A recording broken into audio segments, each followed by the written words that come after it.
திருவாரூரில் பெய்த கனமழையால் பழைய அரசு மருத்துவமனை சாலையில் முழங்கால் அளவிற்கு மழைநீர் தேங்கியிருக்கிறது. அது மட்டுமல்லாது 50க்கும் மேற்பட்ட வீடுகளை தண்ணீர் சூழ்ந்திருப்பதால் பொதுமக்களும் பாதிப்பிற்கு ஆளாகி இருக்கிறார்கள். இது குறித்த களத்தகவல்களோடு இணைகிறார் எம்முடைய செய்தியாளர் நேசராஜன். நம்ம காட்சிகளில் பார்க்கிறோம், அந்த பகுதி முழுவதுமே மழைநீரால் சூழப்பட்டிருக்கு. அந்த பகுதி மக்கள் எவ்வளவு பேர் அங்கு பாதிக்கப்பட்டிருக்காங்க, அவங்களுடைய தேவை என்னன்னு, அவங்க என்ன கோரிக்கை முன்வைக்கிறாங்க?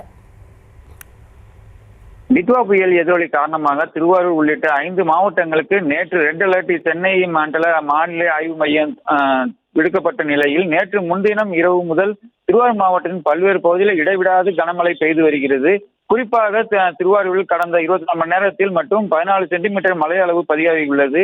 இதன் காரணமாக திருவாரூர் நகர்ப்பகுதியில் பல்வேறு இடங்களில் குடியிருப்புகளில் மழைநீர் சூழ்ந்துள்ளது. இதன் காரணமாக பொதுமக்கள் இயல்பு வாழ்க்கை முற்றிலும் பாதிக்கப்பட்டுள்ளது.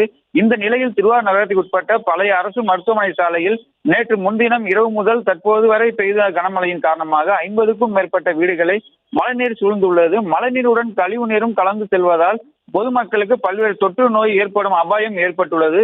மேலும் பொதுமக்களின் இயல்பு வாழ்க்கை முற்றிலும் பாதிக்கப்பட்டுள்ளது.